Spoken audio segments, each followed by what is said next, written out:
Now I'm going to bring up here, not for the last time, although he is planning to move to Texas, where he... Well, you stop talking about that. Okay, I'm not talking about it anymore. Bill Paige is one of my best friends. He's a guy here in the neighborhood. He's done a lot of stuff I could tell you about, but he's coming back on the show, so I won't tell you all this stuff. But he is the official booker of the Artists on the Wall, or is it of the Wall? Artists of the Wall. That's what I thought. 16th annual. You might, 16th my annual. My wife corrected it, but it is Artists of the Wall. And that's the way I have it, Paige. That's my wife, Paige. Bill Paige. No, just right. Friends. Bill, tell us a little about Artists of the Wall, the festival, and how it's been for you as the music booker all these years. The music coordinator. That's how I sign my emails. It's been fun. You know, I started with the Artist of the Wall Festival when it started 16 years ago.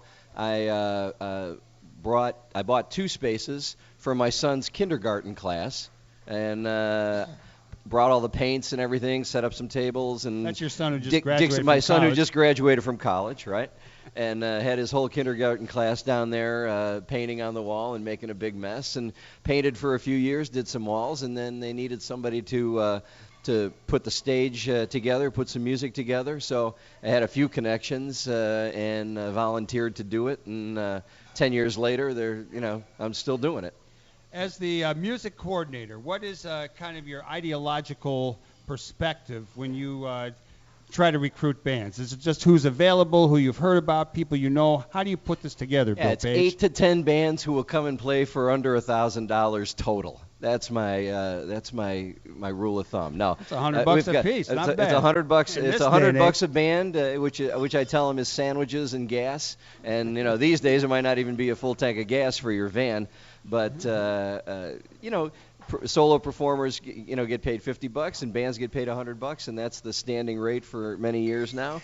So it's hard to find good quality professional musicians who will come out and play. So you got to find some people who are kind of vibing to the event itself, who like to play outdoors, who like to be on the lakefront, who like to play for a multi-generational audience. There's a lot of kids, there's a lot of senior citizens, there's parents keeping their kids together, and so it's a challenging group of people. You have to have a nice range of music, and so we just put the word out, and I contact a few people. This year, something different. I put the fact that I was looking for bands as a Facebook status update, and I got 3 or 4 bands from Facebook, just people that I didn't know before, and people who contacted me just because they saw my status update. I'm on Facebook. Good. But I'm not sure how to. We're friends on Facebook. I know we're friends on Facebook.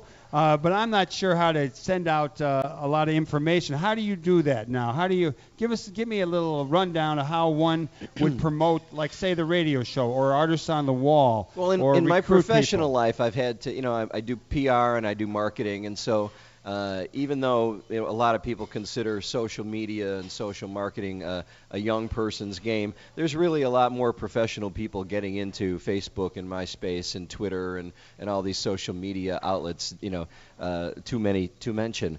But for the Heartland radio show, you would have on Facebook, you would have a fan page, and so it would be the Heartland radio show.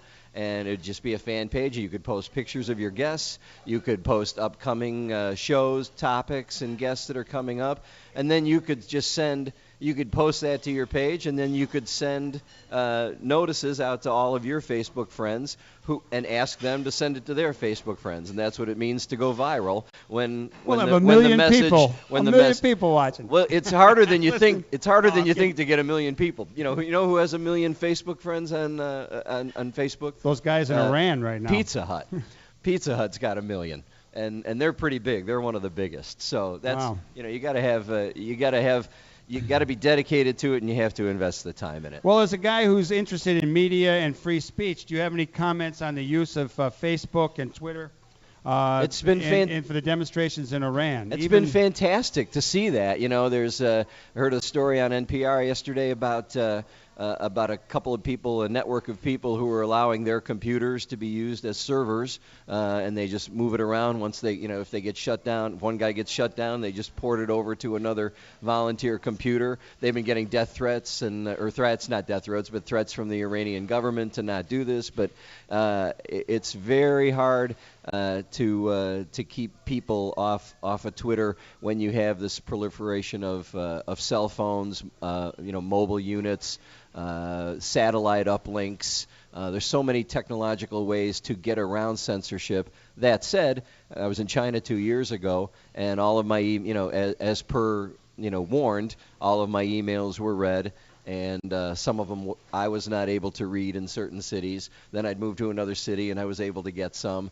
Certain websites that I traditionally visit, I was not able to visit there. So censorship does exist outside the United States, but it's great that the United States is still free enough so that we can free help. Enough. So Just that remember, we can free freedom enough of the press to those who own one. Yeah. Pretty So much. but and those ranks are diminishing too. Yeah, The people who own the printing presses, even the mighty Sam Zell admits that he wished he hadn't bought a certain printing press in town.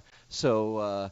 The media landscape is changing right underneath everybody's feet, and they're scrambling to figure out ways to monetize it, which is the buzzword of industry right now.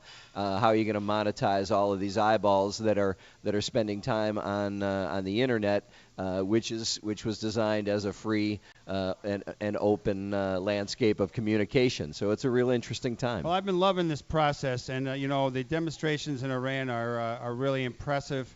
I did read an interesting story today by James Petrus, who's an old radical guy. I remember him from Berkeley. He covers Latin America a lot, and he was pretty critical of the Western media and the role that they've played. And I've yet to see really laying out how 11 million votes were stolen. So I think it's complicated, and the U.S. has a really twisted history in Iran that just people need to know. On the other hand, I'm really rooting for a big demonstration today, and as soon as we get off the air, we'll see what happened, because I know there were police in the squares, and people were still coming out, so their time is different than ours, and we'll see what happens later today. You got to remember the U.S. media hasn't been able to fully explain how the last two U.S.